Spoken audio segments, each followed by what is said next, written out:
See the light of a new day dawning. Feel the love from a beating heart. Catch a ride to the top of the world. This is where we start. No, we can't make it last forever. We gotta use all the time we have. And you know that we'll never say never if we ever get the chance. And it's good to be alive. It's good to be alive. This feeling's running high. Life is calling and the world is beautiful. Na, na, na, na, na. Na, na, na, na, na.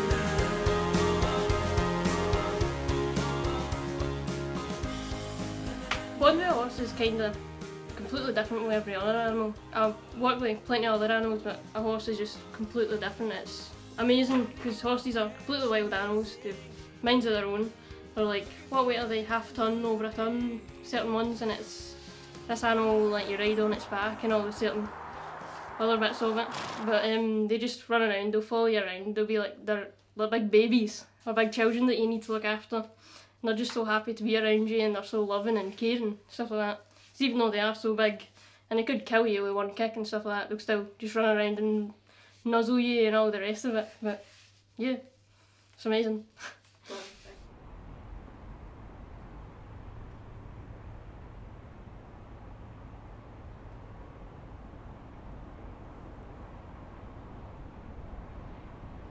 I've always been involved with horses, even when I was at school and had my own ponies, so it just came from there. I think I started with beach ponies, when the ponies used to be down the beach, used to go down and lead them up and down, and it just went from there.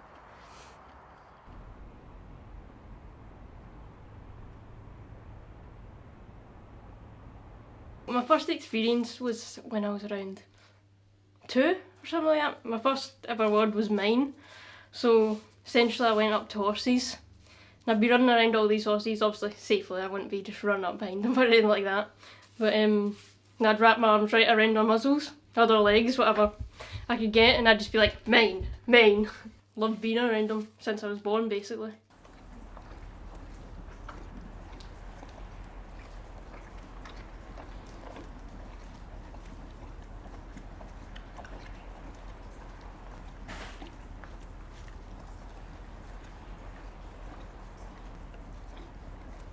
I got Rocket in May 2012 and I chose him, having heard about him through the grapevine from a friend.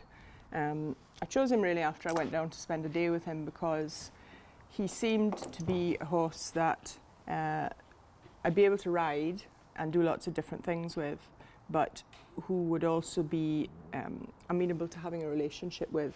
He'd come out of racing and spent a few years with this one girl, and he'd become part of the family. I was quite happy in family life, doing a lot of ridden things, jumping and pony club and various other things, but he also is very people oriented. He's very happy to be petted and to be groomed and to be walked about and to fit in with the other horses and so on. And that's really what I wanted, a horse that I could have fun with generally and have fun looking after as well as riding. And he's turned out to be that. He's just a fun guy. And a funny guy.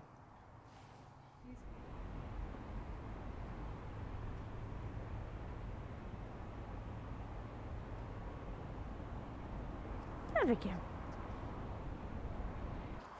You've had horses for a long time. Is there any really difficult moments you remember? Probably quite a few more when you have bad falls, either from an accident or if you're, breaking youngsters, and that sets you back a bit. You end up hurting yourself. It's just very rewarding when you start with foals and you bring them on from there, and they turn out really nice horses. Very rewarding. It's nice working with the youngsters. Probably the babies. The foals are the best. They're the nicest. getting them to do things, and because you more play with them than actually, you know, start to work them when they're older. And whoa, good girl. There you are. Right, walk on. Out. Good girl. There you are. Walk on. So she's listening to my voice. She's doing as I ask, which is good. Walk on. Good girl. And the lunge whip's just asking her to go forward, and it's keeping her out on the circle.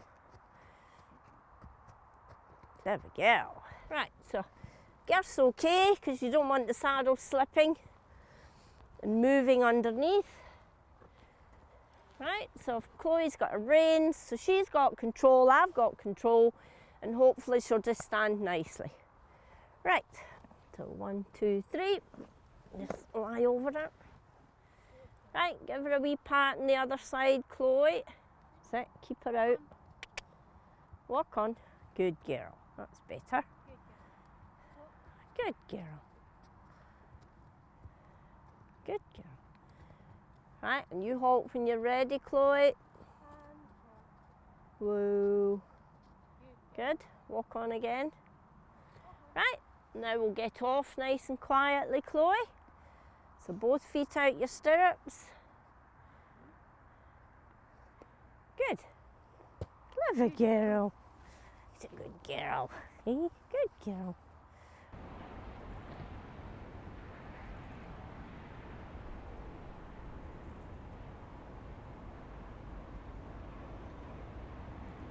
Well, I love handling horses. It doesn't really matter what kind of horse it is, what height or anything like that, whether it's a difficult horse or a not so difficult horse. And I love the hoofs and all the biology of them and the anatomy, stuff like that of them. Absolutely adore it. But in farrier I just find that amazing as well because I absolutely love blacksmithing.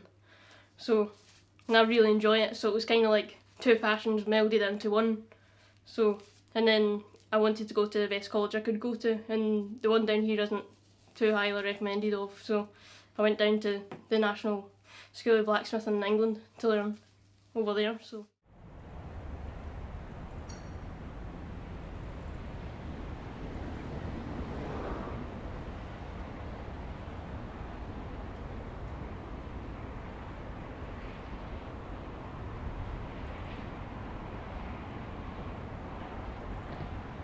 Yeah, I discovered his medical issues are really musculoskeletal, so he's got problems with his legs and his back, and I discovered them, sadly, fairly soon after I had him. Within about 9 months of owning Rocket, having changed yards and gone from primarily just hacking to doing more schooling and a little bit of jumping and so on, his personality started to change. He was still quite happy, but he would be quite angry sometimes when he was being ridden, and he would buck. He was quite nappy. He stopped from being the best hacking horse in the world to napping all over the place, not wanting to go out on his own and various things. And I had a physio to him, and people would say things, oh, he looks quite short at the back, or he looks quite uneven at the front.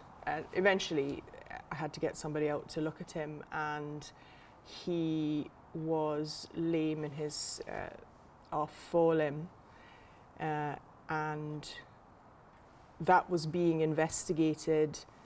And whilst that was being investigated, we discovered that he's got arthritis in his hocks, quite advanced for such a young horse.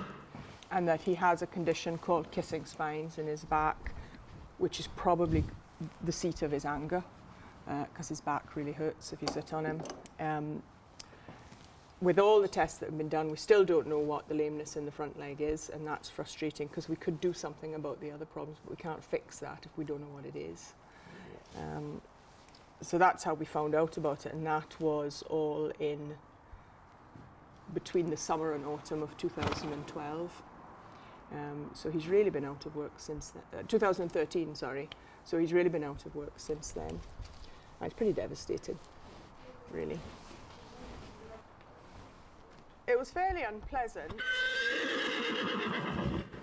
And when I say that, I don't think that the investigations or the treatments were hurtful to him necessarily, but it was a lot of toing and froing for him to the vet school, back again, being prodded and poked and so on. Although he likes people, so not such a major thing for him. But it was pretty devastating for me. I never really feared for his life per se, but as time went on and investigations went on, it became clear that his problem was fairly complex. It wasn't just a simple put him out to rest for 6 months and he'll come back into work. And admittedly, I was pretty miserable for myself because I felt, first of all, that I wasn't going to be able to ride this horse anymore, and that was one of the big reasons why I got him. And I thought, time's running out, I'm never going to ride again. But I was also really very sad for him because he's so young and because he's such a nice horse. And I thought, how much pain is he in? How much pain is he going to be in? Am I going to be able to manage that? How am I going to deal with a horse who is full of energy, but they keep telling me he might need box rest, or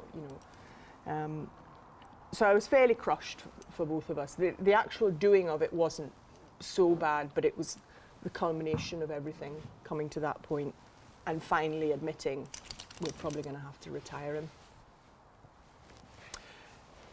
I don't really, because because I think that he's the type of horse who has adapted reasonably well to not doing very much, as long as he's in the right management system, as long as he gets company, as long as he gets turnout, as long as if he has any little aches and pains, we can deal with them, we can keep his feet sorted, we can manage him. Some horses wouldn't put up with it, they just, they might be unhappy. So in that respect, I don't. I think it probably would have been the wrong thing to put him to sleep, although it was given to me as an option.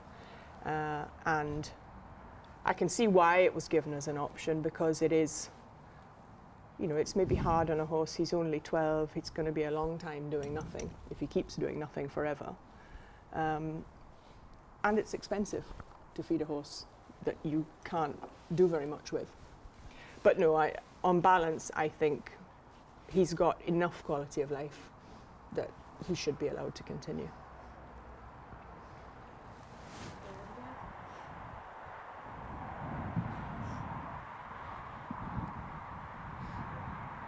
Well, people have always said to me, like grandparents and stuff like that, if you find something you love, you never work a day in your life. So horses, I absolutely adore horses, so that would be my dream job and dream profession, to work with horses. Mainly just, I'd like working in a yard, stuff like that, but at the same time I'd love to do some sort of therapy with them, like helping them and helping other people with their horses. So I'd always love to be around them because it just makes me so happy.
thought about giving up horses because they take a lot of time and energy and Not really, no. Sometimes you might ever think about it in terms of giving up walking around horses. You might have more time for certain things like friends and all that, but in all honesty, it's a bit mean, but I'd rather have horses.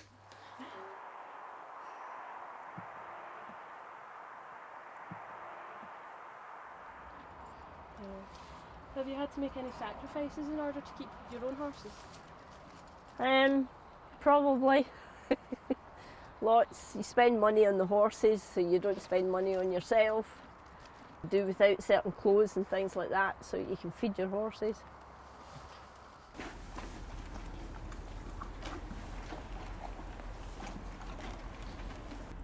The obvious sacrifice is financial, because apart from wanting a pet, I wanted a horse to ride, and therefore I've bought another horse. So I'm paying for two instead of one, and he does need medical care from time to time, and he's got no health insurance left. So the financial thing is obvious. So, for example, no holidays and one car instead of two. They're the fairly obvious things. I guess time is another thing as well, because I've bought two. I've now got two, and his management system requires that he has turnout, so he can't stay where my riding horse is. In the winter time, for example, I've actually got less time for each of them because I've got to split myself between the two. And I was just thinking about that the other day, but it's nothing dreadful. It's nothing that can't be managed and can't be dealt with. And I think if you have a beast and you're going to keep them going and you're going to keep them happy, that's what you have to do. You just have to make a point of finding a way.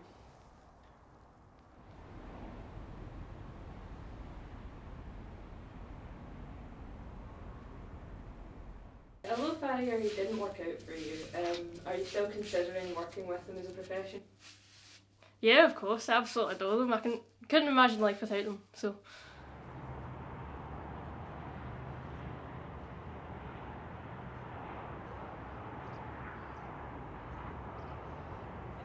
Not really.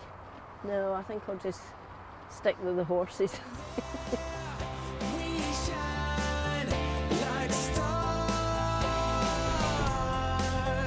Oh yeah, we shine like stars, like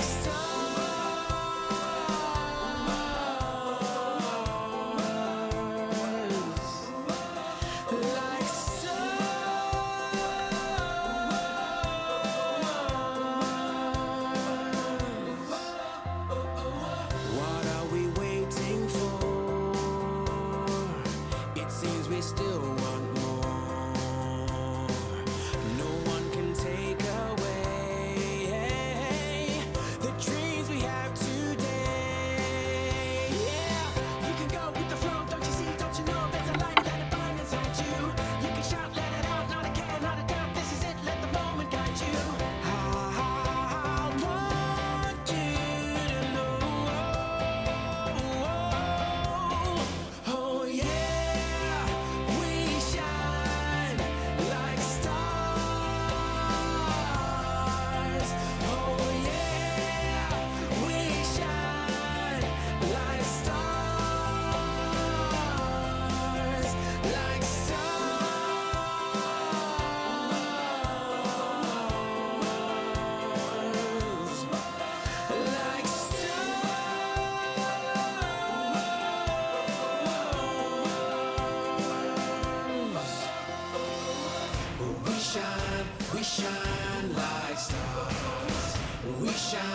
We shine like stars. We shine like stars. We shine like stars. We shine. But here we go now. We shine